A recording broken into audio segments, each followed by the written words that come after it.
que ça devrait permettre justement, cette décision devrait permettre la mise en place d'un dialogue social de proximité au plus près des agents, avec des réponses spécifiques portées aux problématiques qu'on rencontre dans les agents dans chaque entité.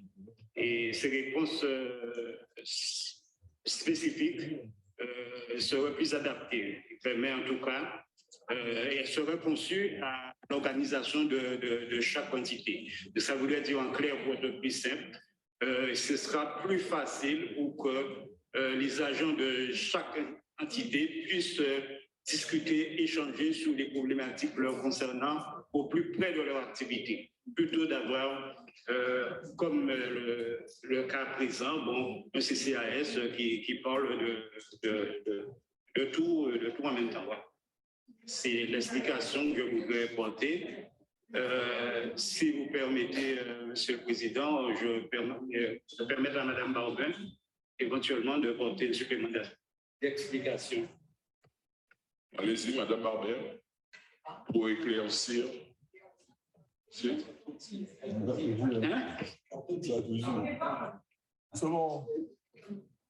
OK.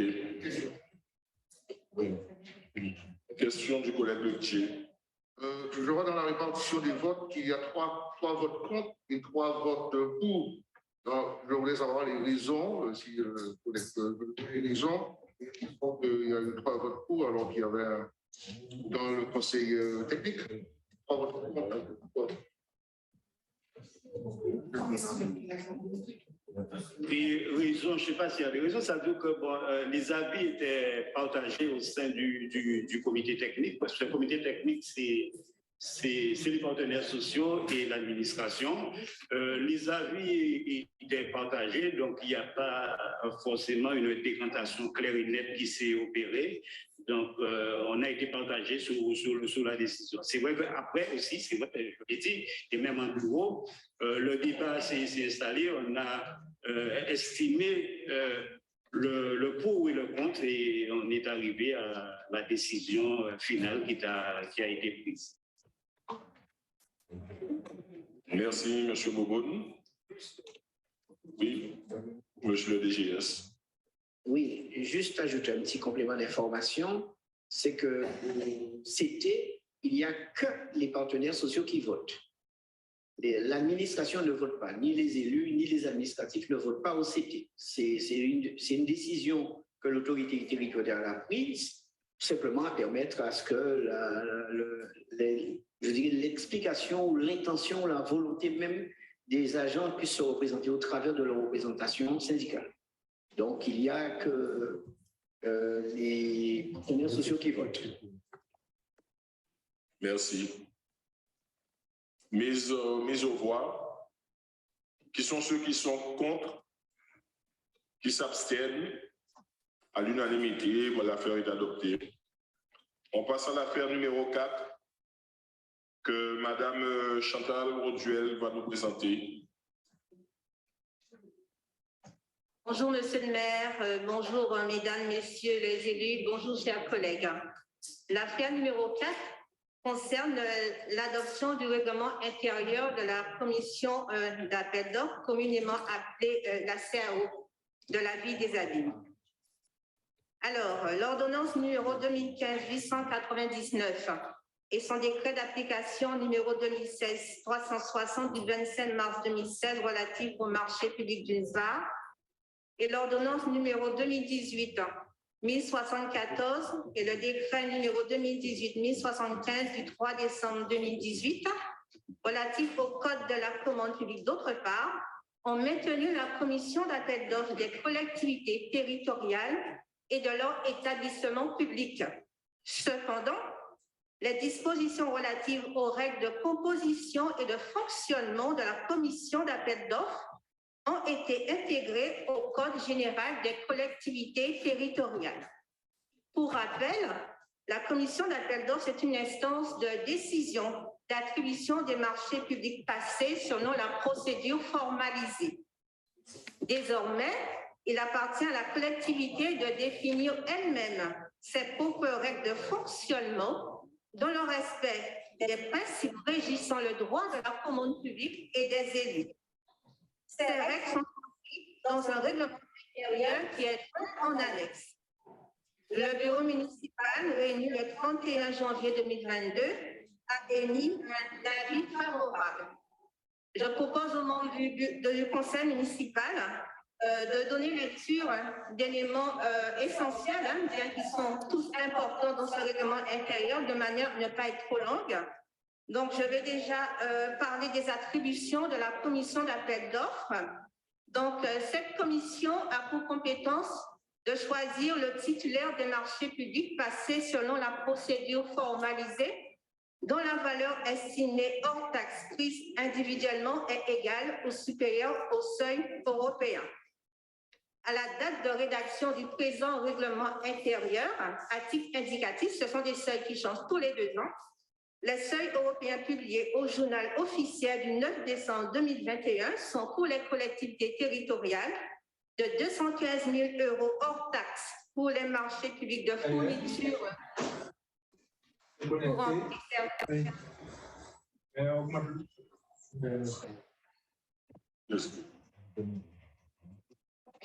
D'accord. De 215 000 € hors taxe pour les marchés publics de fourniture courantes et services et de 5 382 000 € hors taxe pour les marchés publics de travaux. Les procédures formalisées sont la procédure d'appel d'offres ouvert ou restreint, la procédure avec négociation, le dialogue compétitif. La définition de ces procédures formalisées est bien entendu expliquée, déclinée dans ce règlement intérieur. En ce qui concerne toujours la compétence, la commission d'appel d'offres est obligatoirement consultée pour avis pour tout avenant à un marché public entraînant une augmentation du montant global supérieur à 5% et bien entendu toute autre modification du marché en cours d'exécution. En ce qui concerne la présidence, le maire de la ville des Abîmes est le président de droit de la commission d'appel d'offres en sa qualité d'exécutif de la collectivité. Bien entendu, par arrêté, il peut déléguer ses fonctions à un représentant. Et bien entendu, le membre représentant ne doit pas être choisi parmi les membres titulaires ou suppléants de la commission d'appel d'offres.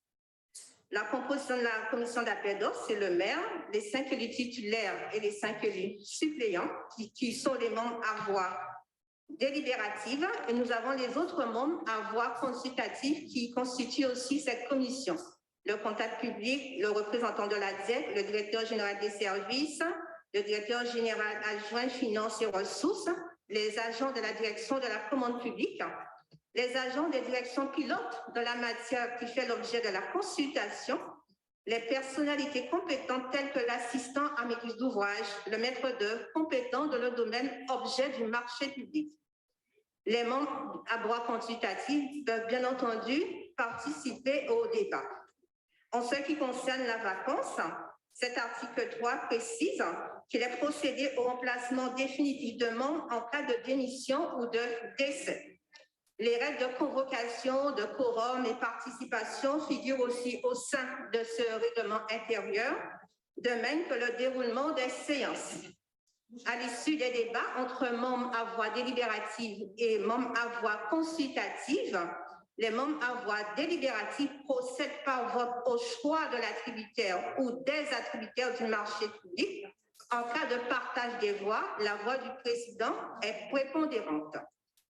Et conformément à l'article L. 14.14.2, dernier alinéa du Code général des collectivités territoriales, les délibérations de la commission d'appel d'offres peuvent être organisées par le biais d'une visioconférence. En ce qui concerne la commission d'appel d'offres et le jury, les membres élus de la commission d'appel d'offres doivent faire partie du jury. Nous avons aussi en article 4 la confidentialité, la déontologie. En ce qui concerne la confidentialité, les membres de la commission d'appel d'offres ainsi que toute autre personne appelée à participer aux réunions sont tenus à une stricte confidentialité à l'égard des informations non publiques dont ils pourraient prendre connaissance, à savoir les rapports d'analyse des candidatures et des offres, les plis des soumissionnaires protégés par le secret en matière commerciale et industrielle. Et un article 2 qui concerne la déontologie, la prévention des conflits d'intérêts, les membres de la commission d'appel d'ordre doivent être impartiaux et toute attitude contraire serait susceptible de caractériser un conflit d'intérêts. Et bien entendu, quand les élus se trouvent dans une telle situation, la direction de la commande publique se doit d'être informée de manière à mettre en œuvre les mesures appropriées. Voilà, mesdames, messieurs les élus, les éléments que je me devais de porter à votre connaissance. Voilà. Merci, Madame Auduel. Mise en discussion.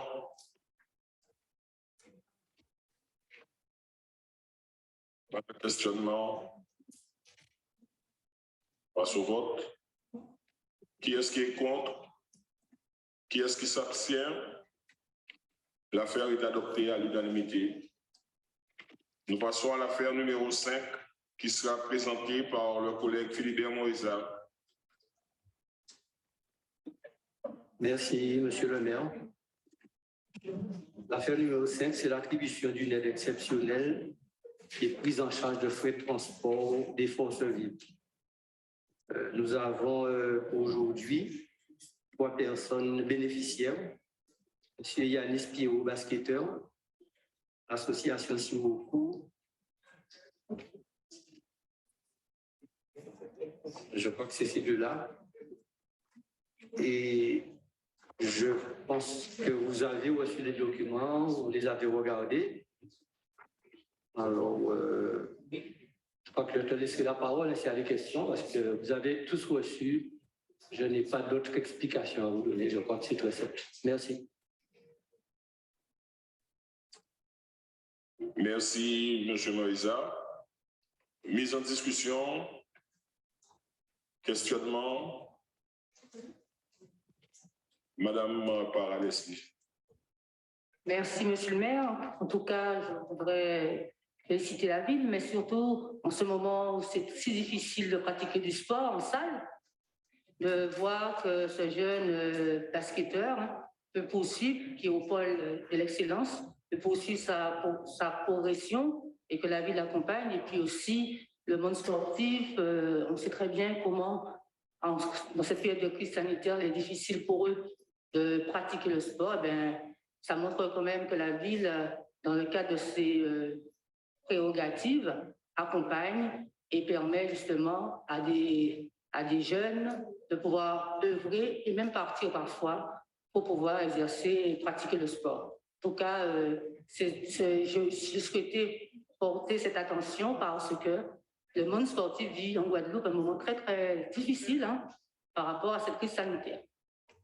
Excusez-moi, je voudrais juste signaler, bonjour à tous, une petite erreur. Il y a marqué dans objet 239,98 et dans montant, c'est marqué 299,98. Alors, il faudrait... Madame Montaut.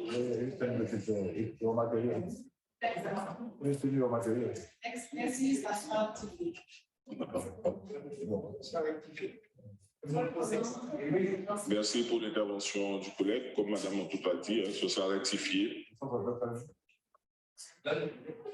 Donc,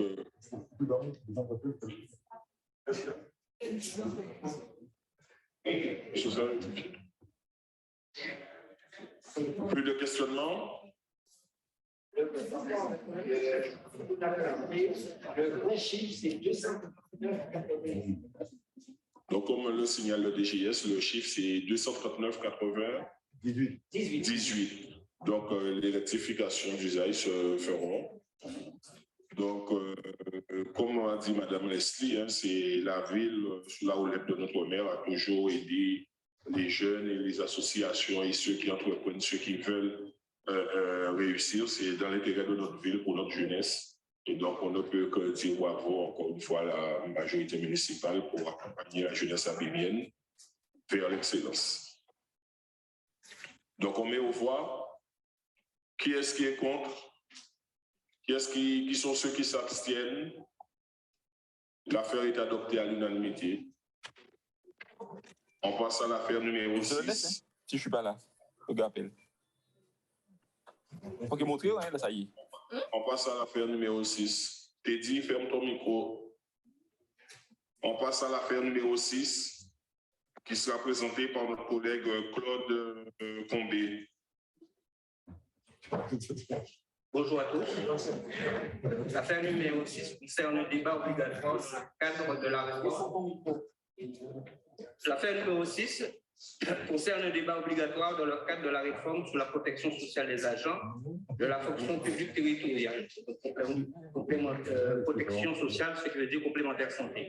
L'encadrement juridique de cette réforme, l'ordonnance 2021-175 du 17 février 2021, relative à la protection sociale complémentaire dans la fonction publique, instaure l'obligation pour les employeurs publics territoriaux de participer au financement des garanties de protection sociale complémentaire PSC des agents titulaires et non titulaires.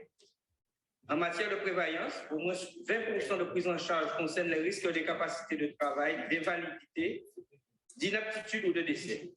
La mise en œuvre au plus tard est prévue le 1er janvier 2025. En matière de santé, au moins 50% de prise en charge des frais des agents occasionnés par une maladie, la maternité ou encore un accident. La mise en œuvre est prévue au plus tard le 1er janvier 2026. Pour rappel, après 3 mois d'arrêt de maladie cumulés sur les 12 derniers mois, sans protection complémentaire en prévoyance, les agents territoriaux ne reçoivent plus que la moitié de leur traitement. La démarche du projet initié Action à conduire, un groupe de travail piloté par la direction de la santé au travail a été mis en place pour définir une modalité de participation au financement de la PSC.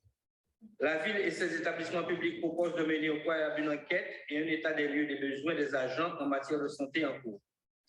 Des matinées d'information en faveur du personnel des 3 entités ont été mises en œuvre depuis novembre 2021 et se poursuivent en 2022. Des documents d'information ont été élaborés, des fois aux questions et aux questionnaires. L'analyse du sondage fait apparaître la présence de 2 opérateurs, MNT et AIO Santé, avec des prélèvements directs sur le salaire. Aujourd'hui, la collectivité et ses employeurs publics ne contribuent pas au dispositif de participation de l'employeur à la protection sociale complémentaire du personnel. L'ordonnance du 17 février 2021 prévoit un débat obligatoire à l'Assemblée délibérante sur la PSC.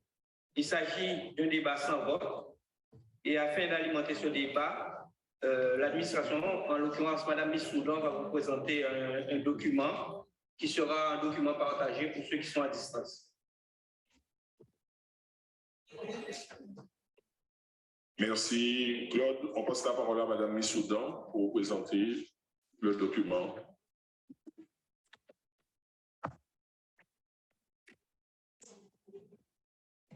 Oui, bonjour. Bonjour à toutes et tous, Monsieur le maire.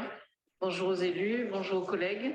Effectivement, la protection sociale complémentaire doit être mise en place. C'est une obligation qui est fixée pour les collectivités et les établissements publics avec un débat obligatoire avant le 18 février. Donc, la ville va aujourd'hui présenter ce débat et va débattre. Et les établissements publics, la Caisse des écoles et en principe le CCAS doivent faire de même.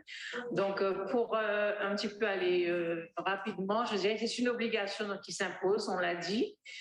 C'est une présentation suivie d'un débat devant l'Assemblée délibérante. Elle n'est pas soumise au vote, donc c'est une discussion.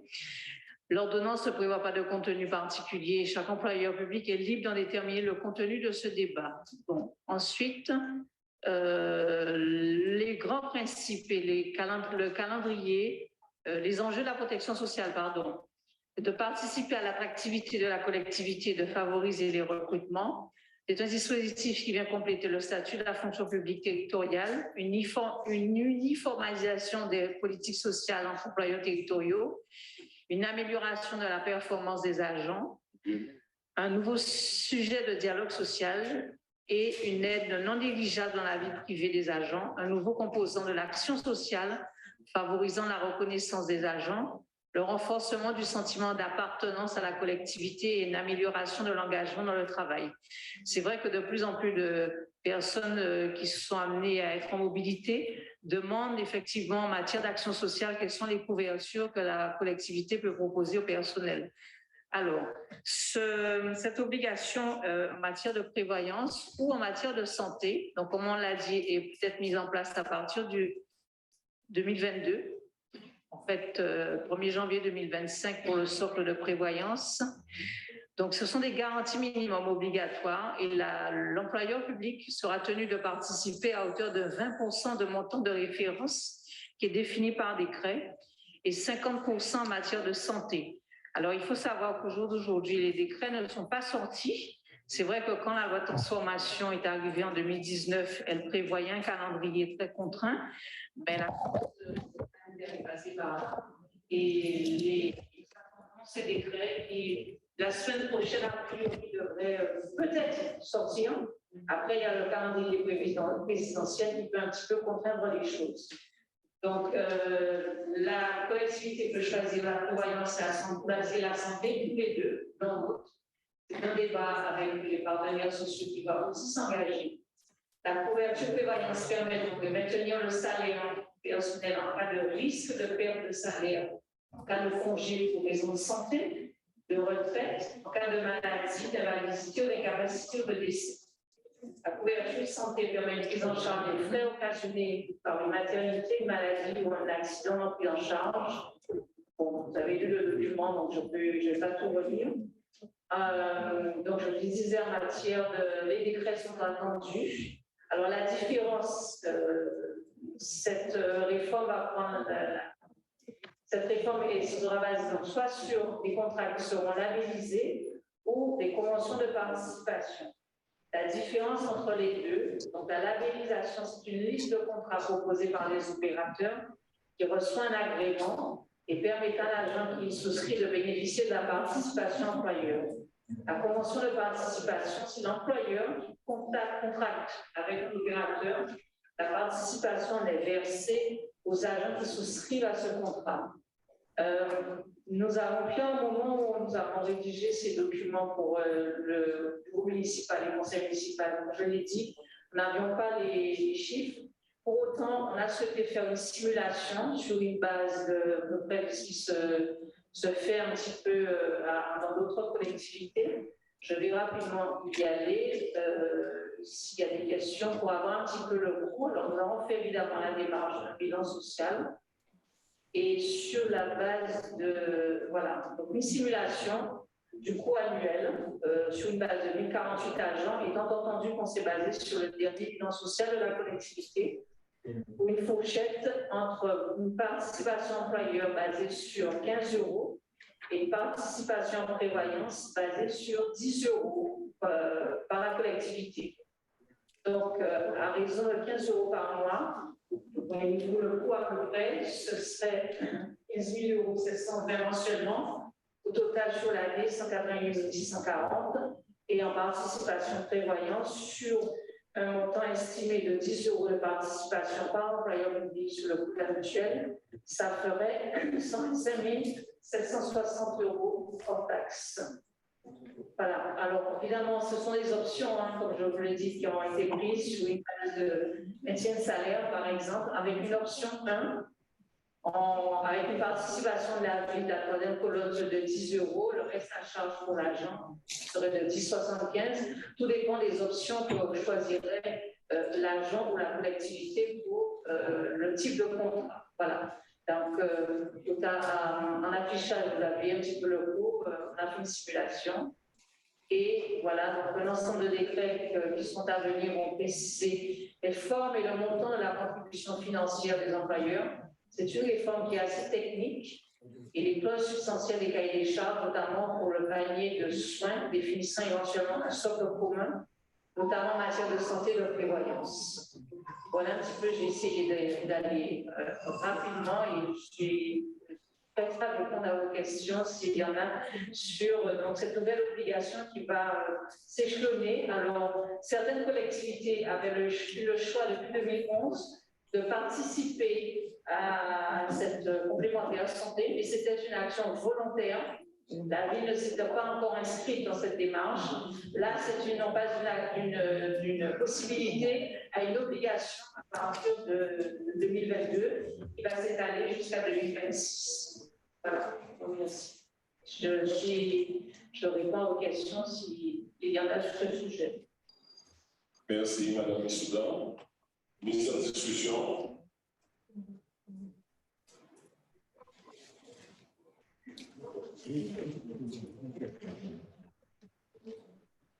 Monsieur Bouka, du cabinet. Juste une question. Sur la garantie retraite, c'est peut-être dans les. Ça pourrait avoir dans la. Il me semble que. En complément. Demande est-ce qu'il y a un complément des retraites? Oui. Non, en fait, c'est la mutuelle et en fait, non, ça n'a rien à voir. Hein, la complémentaire des retraites. Non. Madame Lescura. Merci, Monsieur le maire.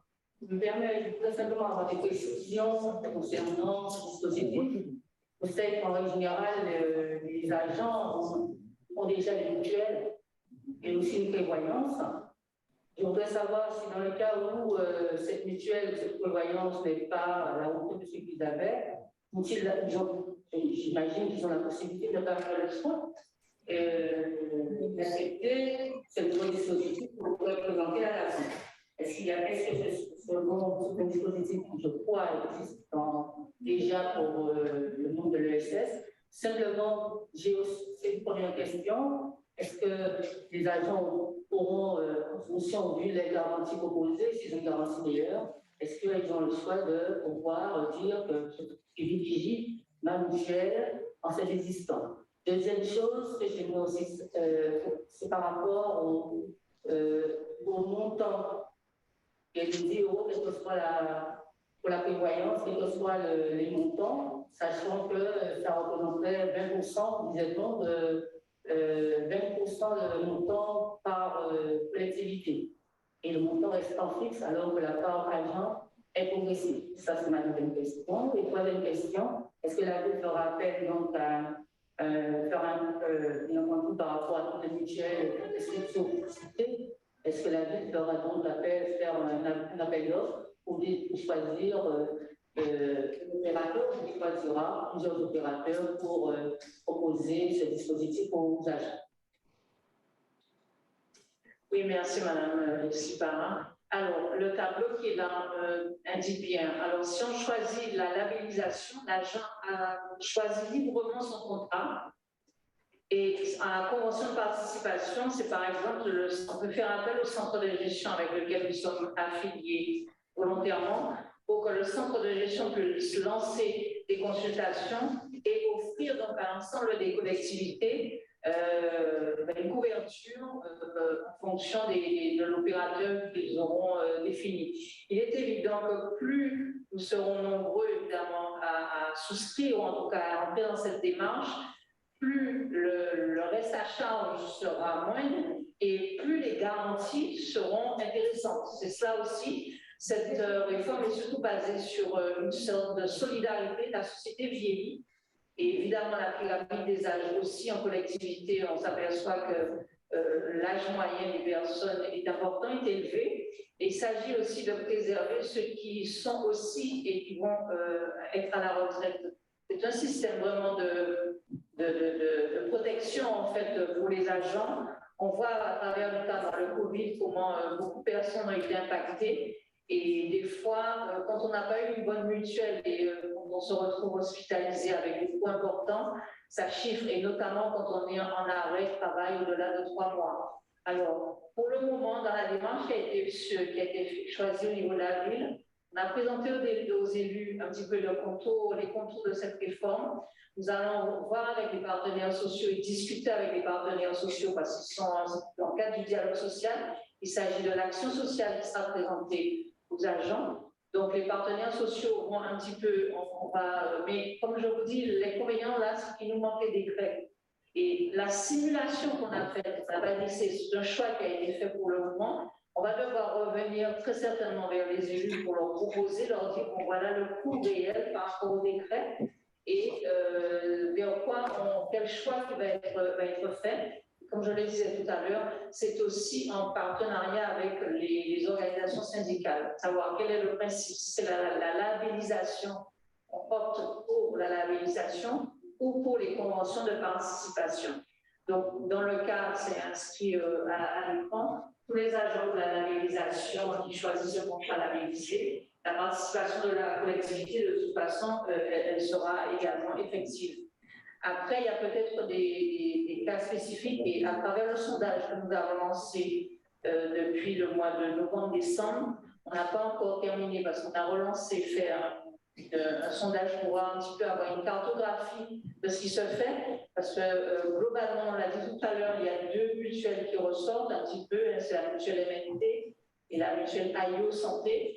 Mais il y a aussi certains collègues en fonction des métiers qui ont peut-être soit choisi d'être couverts par leur conjoint ou alors ils ont une autre mutuelle. De toutes les façons, dans un sens ou dans l'autre, il n'est pas question de léser quiconque et de léser un agent de quel qu'il soit. Donc, on va étudier, c'est une réforme qui va être longue et on va étudier tout ça avec les partenaires sociaux. Donc, j'ai envie de dire, plus on est nombreux, plus on arrive à négocier des prix attractifs. Donc, en aucun cas, l'agent ne pourra être lésé. S'il souhaite, à travers la labellisation, garder sa mutuelle, il aura aussi cette possibilité, bien sûr. En aucun cas, il s'agit de léser les agents, mais globalement, notamment en matière de prévoyance, on observe que beaucoup de personnes n'ont pas de prévoyance. Des fois, il y a une confusion qui est faite entre la garantie obsèque et la prévoyance.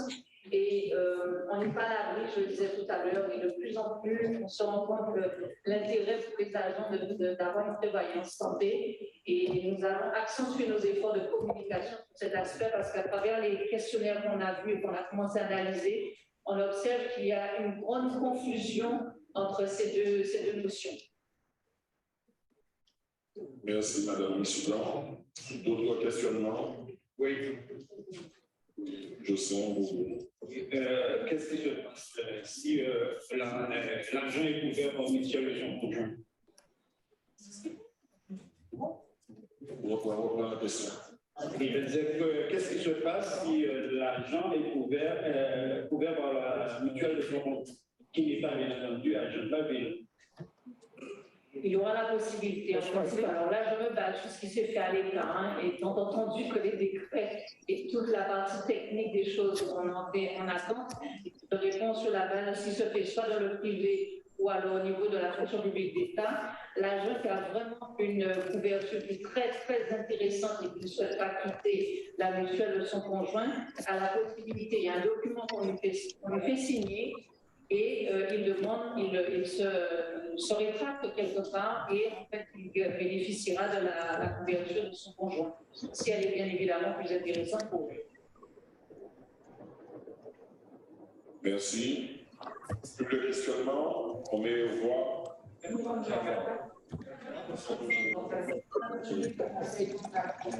le conseil prend acte et que l'information est passée. Voilà. Donc on a le terme.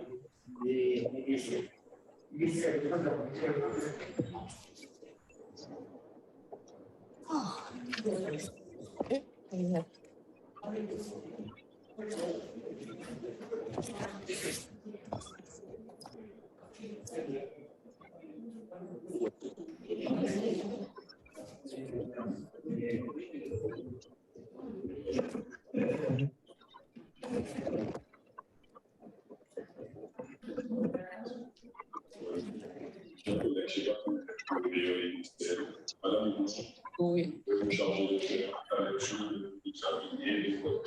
Si vous voulez, mais je voulais.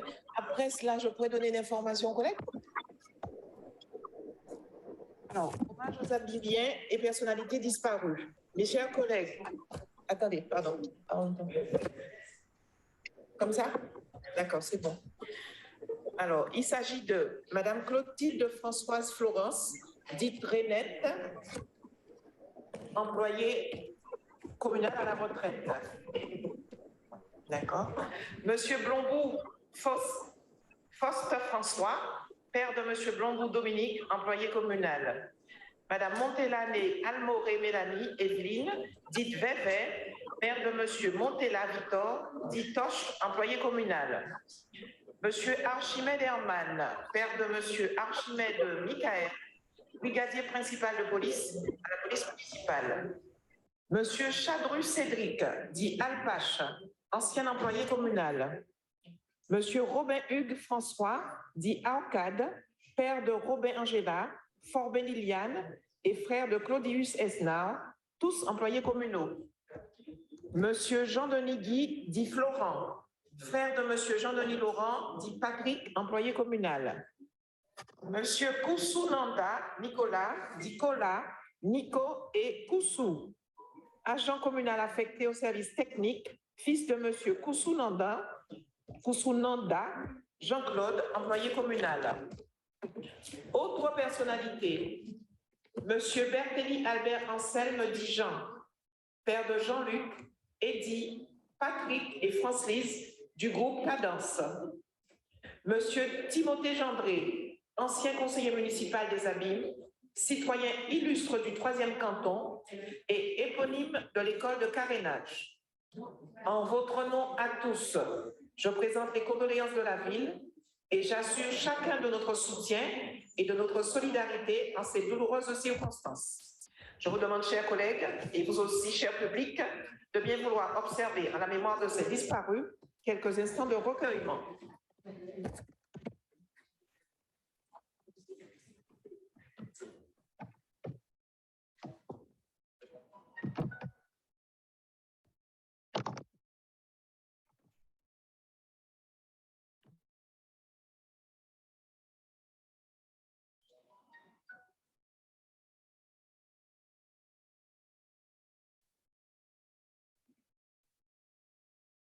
Merci.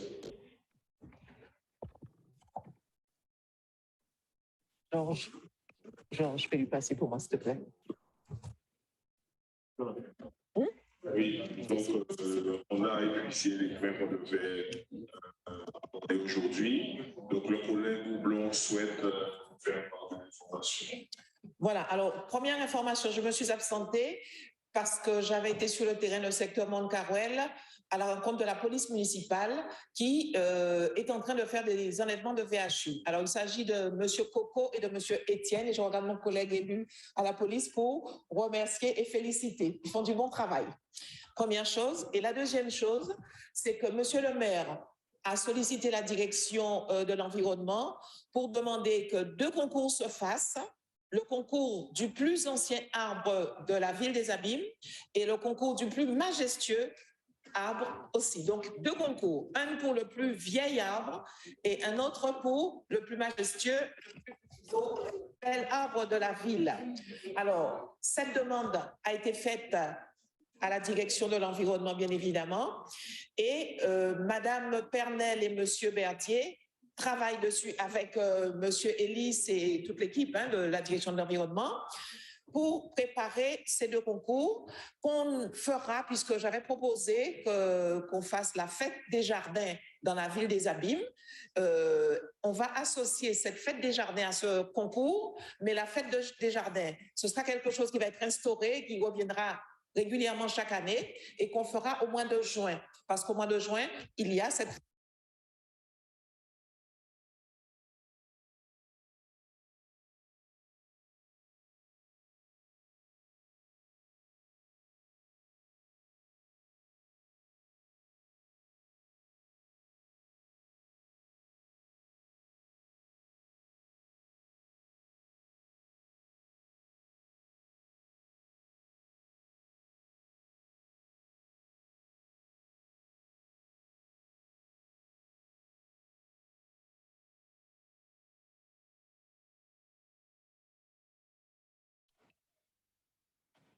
Je n'entends plus rien, moi, je ne sais pas pour vous.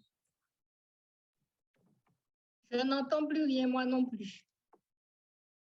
J'ai entendu le début de l'intervention de Christine Houblon. Et là, j'étais en train de citer. Donc, il y a un point de la vision. Ah. Ça coupe régulièrement. Alors, j'étais en train de citer les noms des 4 jeunes qui ont été retenus. Je disais donc avec des compétences certaines pour conduire à bien ce projet, donc qui est à la demande du maire, donc le concours du plus bel arbre et du plus ancien arbre de la ville. Et cela se fera dans le cadre de la fête des jardins. Alors, au stade, la convention a été signée. Les jeunes ont commencé hier ce travail de projet qui doit durer 1 mois. Et normalement,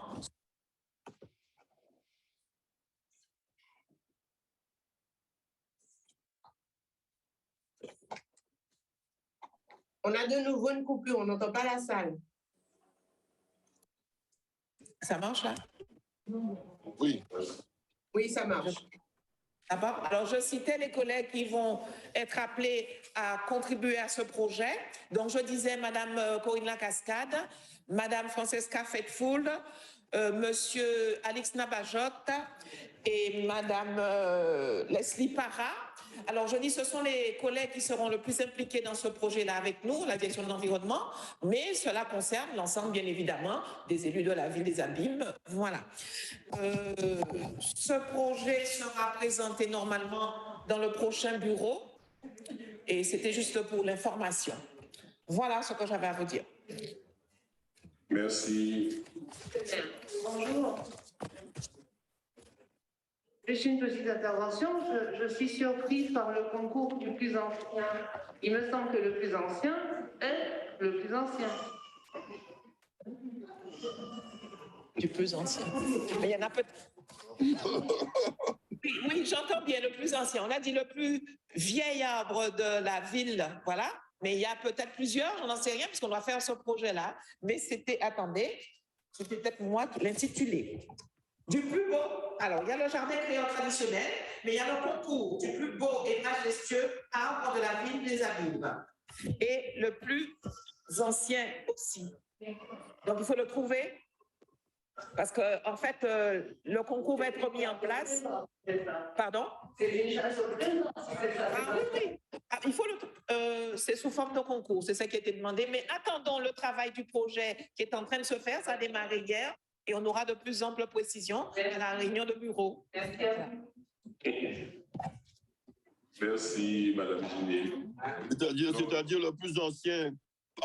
Ce prétendument ancien, il n'y a pas écrit une date de naissance sur les arbres, à moins de les couper, de vérifier les différentes, comment te dire, les cercles, c'est ça, oui, autour de l'arbre qui détermine un peu leur âge. Hein. Les spécialistes pourront le dire mieux que moi, les cercles concentriques. Et non, c'est fort. Ouais, chacun pourra prétendre que celui-là est plus ancien, d'autres plus anciens, il y en aura plusieurs et les experts vont décider. Il y aura un jury. Ouais. Ça pourra nous faire en même temps interpeller notre histoire, interroger les familles, etc. C'est une occasion aussi, c'est un peu de pédagogie. Mais c'est vrai qu'elle a bien fait de poser la question parce que dit comme ça, c'est un peu équivoque. Parce que le plus ancien, effectivement, c'est le plus ancien. Mais il faudrait plus, c'est le concours, oui, oui, le plus ancien, c'est le plus ancien, mais il faut le prouver. C'est ça, il faudrait qu'on puisse trouver des arbitres, puissent arbitrer tout cela. Merci, Monsieur le maire. Donc, il n'y a plus d'autres informations. Chers collègues, Madame Mounier, Marie-Camille, la vision. Marie-Camille, tu as la parole. Ton micro est fermé, je vois que c'est rouge là.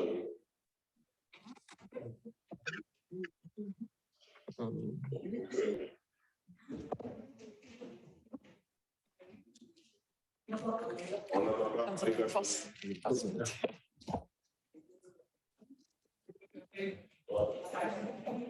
En attendant qu'elle désactive son micro, je peux peut-être prendre la parole, Président.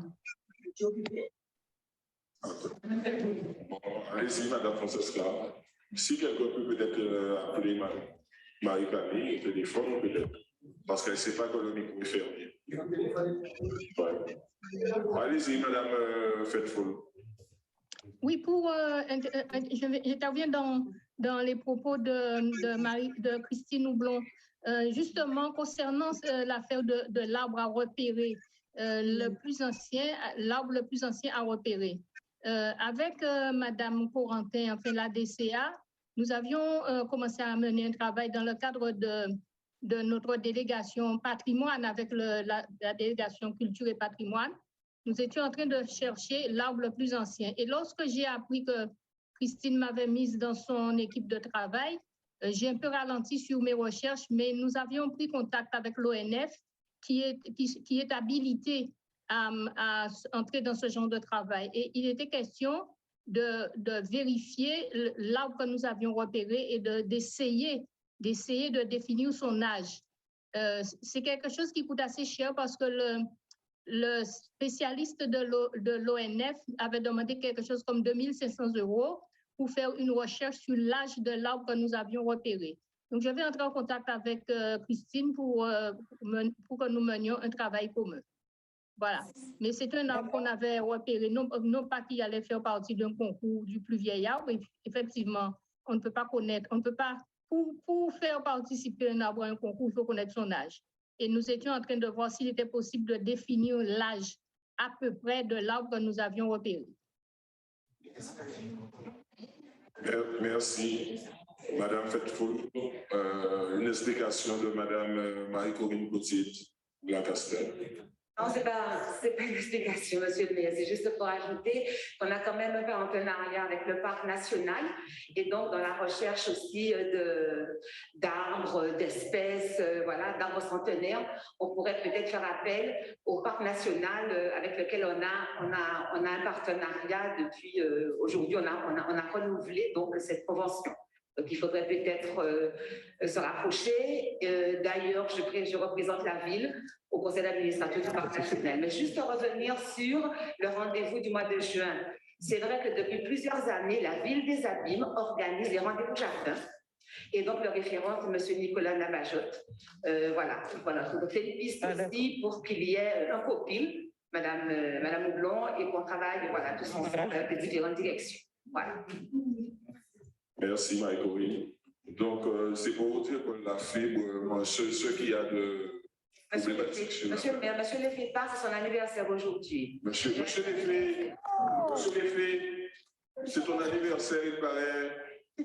Je ne connais pas ton jeune âge, mais en fait, si c'est ton anniversaire, tu ne peux pas partir comme ça sans qu'on te fasse un petit truc, quoi. Ah oui. Je ne suis pas un grand artiste. Avant de parler, il faut qu'on te fasse un petit truc. Happy birthday, là, rapidement. Voilà. Chantez ça.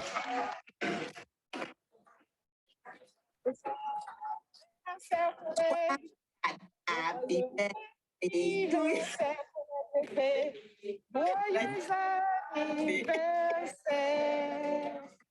Il voulait pas qu'on dévoile son jeune âge, c'est pour ça. Oui, monsieur le maire. Oui. Je disais qu'il ne voulait pas qu'on dévoile son jeune âge, c'est pour ça qu'il s'est dérobé, il tentait. Bien. Monsieur le maire, chers collègues, chers administratifs, aujourd'hui, j'ai l'honneur et le plaisir de présenter mon âge, un 7 et un 6. 76 ans de santé, de bon humeur, 76 ans d'amour pour la ville des Abîmes. Voilà. Je m'en vais régler un petit problème de sécurité à l'extérieur à l'école sur l'assainissement. Merci mes collègues, merci les administratifs. J'ai eu droit à une très belle photo qu'on m'a faite tout au début de la séance, une belle photo qui sera diffusée. Chers amis, chers collègues, chers administratifs, je vous aime. Merci collègues. Merci de votre journée et bonne soirée. Monsieur Biras. Biras, vas-y Dominique. Oui, chers collègues, monsieur le maire, bonjour à tous. Je voulais porter une information à tous mes collègues en faisant un point sur le CIVAD. Après cette deuxième année, je dirais, d'activité, nous sommes sous les rouages et sous le timing que nous avons mis pour que l'usine puisse enfin sortir. Fin mars, il y a 2 offres qui ont été retenues pour l'usine. Ils devront concourir afin de nous remettre leur offre pour qu'au mois de juillet, nous puissions acter qui sera délégataire pour cette usine. À ce sujet, Le CIVAD se porte bien. Nous n'avons pas eu de mouvements sociaux. Au cours de la grande grève, tout le monde a été mobilisé. Notre ville a pu recevoir tous les encombrants et les déchets. Même nous avons pu concourir aux autres agglos. Nous avons su aussi, avec pertinence, pu stocker tous les véhicules usagés sur un terrain approprié. À ce titre, très prochainement, nous aurons à revenir vers vous, chers collègues, pour qu'on puisse encore vous dire une stratégie que nous avons pour le CIVAD, pour que le CIVAD puisse retrouver véritablement tout l'entrain des années passées. Ce qui fait que, à ce jour, sur les délais qui ont été impartis pour que notre projet sorte, nous sommes dans les cahiers des charges. J'ai pu rencontrer à plusieurs reprises la région afin de finaliser le prévisionnel du financement et afin que nous soyons en adéquation avec la fin de cette usine qui va produire du CSR. Pour vous tous, chers collègues, le CSR, c'est un résidu des déchets qui devient un peu comme de la cendre. Et ces résidus transformés en briques peuvent créer de l'énergie. Donc, nous serions sur le deuxième modèle à négocier de façon ferme avec la région quelle est l'incidence de ce résidu transformé en CSR qui va produire de l'énergie, quel est son coût, un coût qui devrait être rentable pour nous au niveau du CIVAD. À l'heure actuelle, je vous ai informé un peu des grandes actions que nous avons su faire. À côté de ça, nous avons su créer aussi une SEM qui puisse permettre, vu que le CIVAD a comme compétence géographique l'agglo, c'est-à-dire Pointe-à-Pitre, Abim, Bemao et Marie-Galante, nous ne pouvons exercer des compétences sur d'autres territoires. Or, aujourd'hui, l'attractivité du CIVAD nous permet d'aller dans d'autres territoires. Donc, la SEM sera un petit véhicule qui puisse donner l'action véritablement du CIVAD sur d'autres territoires. J'ai dit, je vous remercie. Merci Dominique. Plus d'interventions. Monsieur le maire. Oui. Voilà. On arrive à la fin de nos travaux, donc si vous avez quelque chose. Je te félicite pour la qualité de ton management de cette réunion. En président. Je vous dis, monsieur le maire, assis à votre place ici, au fur et à mesure des minutes, on a envie d'être là longtemps. Ah ben, j'ai bien senti que tu prenais goût. Allez-y, monsieur le maire. Oui, tu prenais goût. Et je te vois bien là, bien assis, tout seul en plus, hein. Tu n'es même pas entouré. Alors vraiment, tu as l'air plus qu'un maire d'un roi. Alors, il y avait le prince de Bel-Air, mais toi, tu es le roi du bourg. Alors, blague à part, non, bien, ça s'est bien passé. Merci pour votre présence. L'ordre du jour n'était pas fourni. Mais on débute l'année, donc il y a des gros dossiers qui nous attendent. Et je vous invite à être présent dans vos délégations, sur le terrain, présent sur vos délégations, sur les réseaux sociaux aussi, de groupes WhatsApp. Allez les visiter régulièrement, surtout dans le cadre de vos délégations. C'est un moyen très pratique d'être très, très performant et très rapidement et de toucher un maximum de personnes très rapidement. Donc, il faut qu'on fonctionne avec notre temps, ce qui n'empêche pas la présence, le présentiel quand c'est nécessaire ou indispensable. OK? Donc, bon travail. Merci de vos marques de sympathie à l'occasion du décès de Mme Jalton, veuve Frédéric Jalton. Et ça m'a allé droit au cœur. Et elle a eu tellement de fleurs que je me demande qu'on a dû les éparpiller, les fleurs, pour ne pas encombrer l'entrée du cimetière, un peu partout auprès d'autres tombes qui sont des personnes, des familles que Mme Jalton fréquentait également. Voilà, mais merci encore, mais la vie continue. Et il faut faire avec les contingences, les périodes de bonheur, mais aussi de tristesse. C'est la vie, hein. La vie est ainsi faite. Et il faut continuer à vivre pour honorer la mémoire des anciens. Je terminerai en disant que le vrai tombeau des morts, c'est la mémoire des vivants. Donc pensons à nos anciens, ceux qui nous ont laissés, nos êtres chers, et faisons leur honneur par notre comportement, notre action, notre engagement, militant ou citoyen ou électif, hein. Partout en tout cas où nous occupons des responsabilités éminentes, comme c'est le cas pour l'intégralité d'entre vous. Allez, bonne continuation, la vie continue, le combat aussi. Et la ville des Abbayes mérite que nous soyons là en bonne santé pour continuer à amener vers l'excellence, malgré les vicissitudes. Merci, monsieur le maire. Sous ces bonnes paroles, la séance est enlevée. On a terminé. Merci pour le travail accompli. Merci, monsieur le maire. De présence.